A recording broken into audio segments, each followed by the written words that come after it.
Hi everybody. Today's screencast is meant to help summarize the impact of what we call the progressive presidents.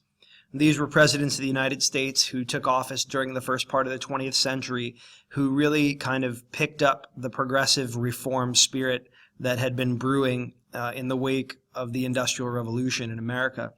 And so we've already talked extensively about Teddy Roosevelt, but I wanted to summarize some of the highlights of his agenda and then also talk about how William Howard Taft and Woodrow Wilson continued in that tradition. So first of all, a couple of things that we need to say about Teddy Roosevelt. Based on our discussions and our study of him so far, always remember Teddy Roosevelt is a pragmatist. He's somebody who likes to try different methods that he thinks will get things accomplished. So he's not really dedicated to one way of doing things or even one philosophy or political ideology. He's doing whatever he needs to do to get his goals accomplished. And so he's going to sometimes take the side of big business and sometimes take the side of labor and sometimes do what he feels is in the best interest of the American people, even if it means bending the rules or ignoring Congress or even in some cases ignoring the Constitution. And we've seen other presidents do this. Thomas Jefferson comes to mind. Andrew Jackson comes to mind. And so he belongs in that same kind of category as a visionary president who wanted to make real change in America. He's often given credit to be the first president who actively regulated business using the power of the federal government. And he's also the first environmentalist president. He is considered an environmental conservationist. He loved nature so much that he wanted to preserve it. He didn't want every square inch of America becoming industrialized and turned into a factory or eventually a tenement or something like that. He wanted to preserve the goodness of especially the great American West, which was a big part of his image. It's ironic because on the one hand he's a hunter and he likes to conquer things and he likes to hunt and kill and capture things, but then on the other hand he wants to preserve nature. So that's maybe one of the more complex sides of Teddy Roosevelt. His domestic reform package is going to be known as the Square Deal. And, it's kind of a summary of what he said, that the American people deserve a square deal, that they haven't gotten such a good deal so far from the government and from industry and the way that things have gone. The American people deserve a square deal. It's the first time we're going to hear a domestic agenda named something. And it's kind of like he's giving it a brand that people can get behind. Later on, we're going to hear Woodrow Wilson talk about the new freedom and the new nationalism. And we're going to hear later on Franklin Roosevelt talk about the New Deal. So naming a domestic agenda is something that kind of started with Teddy Roosevelt and has continued as a tradition.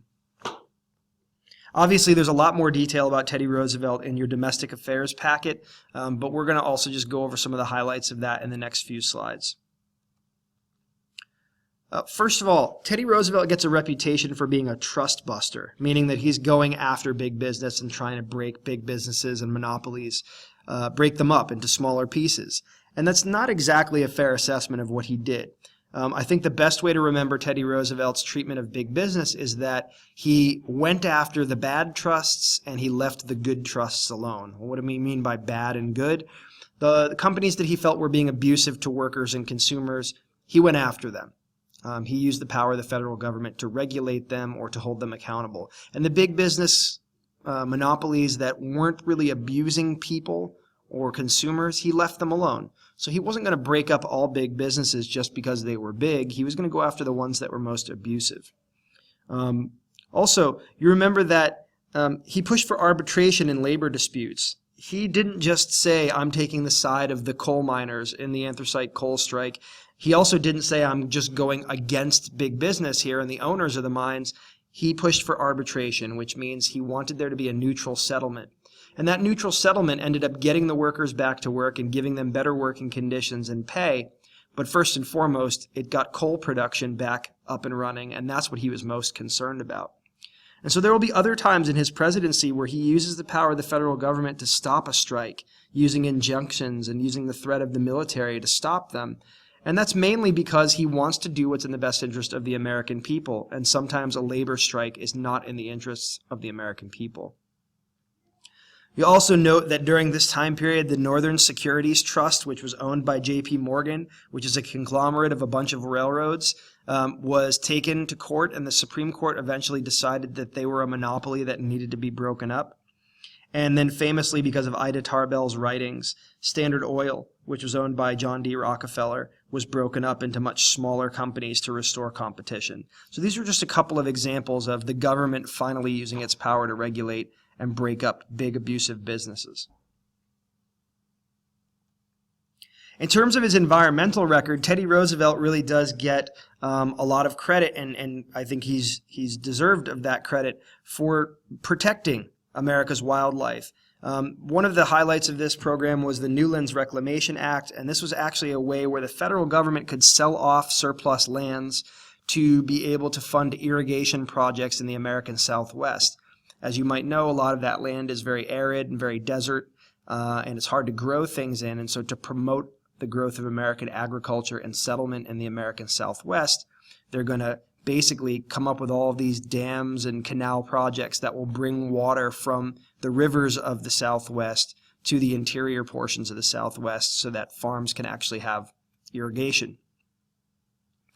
During his tenure as president, he adds 150 million acres to protected U.S. forest land, and that means nothing can be built on these lands. They can't be mined or stripped of their resources, and so he's just basically creating no-build zones in millions of acres of U.S. land. He begins the process of creating 5 national parks, which include things like Yellowstone and Yosemite, some of the greatest natural treasures that we have in our country still today, and that's due in large part to the efforts of Teddy Roosevelt. And he established 51 federal bird reservations, which are places where birds would not be hunted or killed for game or anything like that, but would be preserved in their natural habitat, as well as 4 national game preserves, which are places where hunting would not be allowed. And this allows for species to thrive so that they don't go extinct. A distinction that needs to be made here is that there was a group of environmentalists during this time period that were more interested in totally preserving nature and not doing anything to develop parts of the country that had not yet been developed. Teddy Roosevelt did not consider himself a preservationist because preservationists really wanted to preserve nature at all costs. Teddy Roosevelt was more of a conservationist, where he said that we should be using the land responsibly, that we can get natural resources from our land without destroying it, or we can do it in a responsible way where we're not overfishing or overhunting or overmining or overlogging where we're cutting down entire forests, but we can do it in a responsible way so that we can use the natural resources but not destroy the landscape. 2 of the big pieces of legislation that were the result of Teddy Roosevelt's tenure in office were the Meat Inspection Act and the Pure Food and Drug Act. And both of these things were really reactions to Upton Sinclair's book, The Jungle. But this was the first time in American history that we were going to see the federal government actively regulate the production of food that would be sold to consumers. So now you're going to have government agencies that are going in to inspect the slaughterhouses and the meat packing factories. They're going to start putting ingredient labels on foods that are sold to consumers so that you know exactly what's in them. And all of this is eventually going to pave the way for a much larger agency that we have today, the Food and Drug Administration, which is actually put in place in 1938 under Franklin Roosevelt.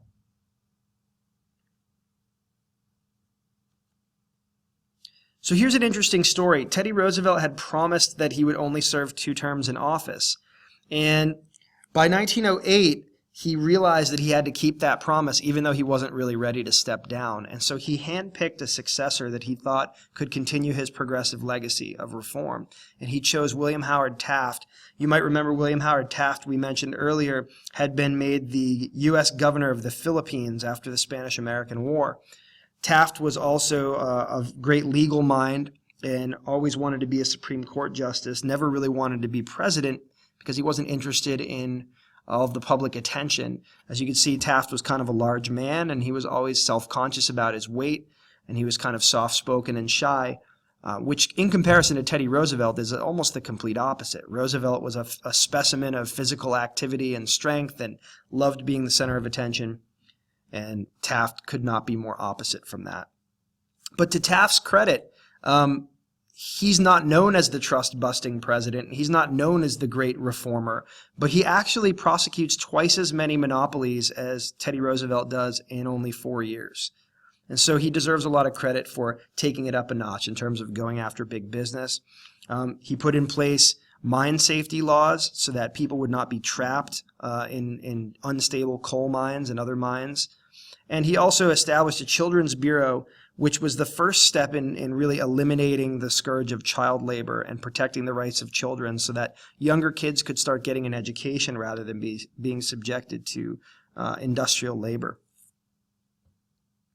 But Taft is only in office for 4 years, and this is really chapter 2 of the same story. Is he successful? Yes, to an extent, but politically, Teddy Roosevelt just won't go away. And so what we see is that in the 1912 election, Teddy Roosevelt makes a comeback, and he runs on a third-party ticket with the new Progressive Party, or what's called the Bull Moose Party. And it gets its name because somebody says to Teddy, "Aren't you tired? Aren't you tired of being in politics? Isn't it time for you to step back?" And he said, "I feel as strong as a bull moose." Pretty typical Teddy Roosevelt thing to say. And so this Progressive Party it's kind of like the Republican Party on steroids. He's going to be even more of a reformer than Taft. He's going to be more of a reformer than he was in his first 2 terms. And so what ends up happening is that this Progressive Party, some Republicans like the Progressive Party and Teddy Roosevelt better than Taft, and so it's going to divide the Republican Party, where some are going to stay loyal to Taft and some are going to go the direction of Roosevelt. And by dividing Republican voters, it actually clears the way for the Democrat to win the election. And this sounds maybe a little bit familiar to you because the Republicans were worried about Donald Trump doing this year, that if for some reason he didn't get the nomination or if he wasn't getting treated the way he wanted to be treated, that he would just leave the Republican Party and take a bunch of Republican voters with him. That hasn't happened yet, but it certainly has been on the minds of Republicans in this election. Some of the key points of Teddy Roosevelt's Progressive Party platform: they pushed for a minimum wage law for women so that women could actually make more money than they had been. They wanted to ban child labor at the federal level. They wanted mandatory workers' compensation laws, which would basically give you money if you got hurt on the job. They wanted a federal trade commission, which would keep an eye on business deals to make sure that monopolies didn't get too big and too controlling. They wanted to push for women to get the vote, universal women's suffrage. And they wanted to implement the political reforms that we had talked about, initiative, referendum, and recall at the federal level. So this was really a very liberal party. They wanted a lot of changes to happen. And although they talked a good game and they were popular, because of the divide in the Republican Party, they ultimately lost the election. And Teddy Roosevelt stepped away from being active in politics at that point. So who is this Woodrow Wilson guy that steps in? Well, he's certainly a different kind of guy than Teddy Roosevelt. He is much more of an elitist. He's much more of an academic. Although Teddy Roosevelt was brilliant and was, kind of a self-starting learner, Woodrow Wilson was an academic. He's the former president of Princeton University, an Ivy League university in New Jersey. He goes on to be governor of New Jersey. And interestingly enough, he gets help from the corrupt political city machines to get elected governor of New Jersey, and then when he gets elected, he crushes the political machines. So he's a pretty ruthless politician in his own right. But he has this sort of very self-righteous streak in him. His dad was a Presbyterian minister, and so he has this sort of moral agenda about him that you're going to see play out not only in his handling of domestic policy, but also in his handling of World War I. To this date, he's the only president we've ever had in the United States with a PhD.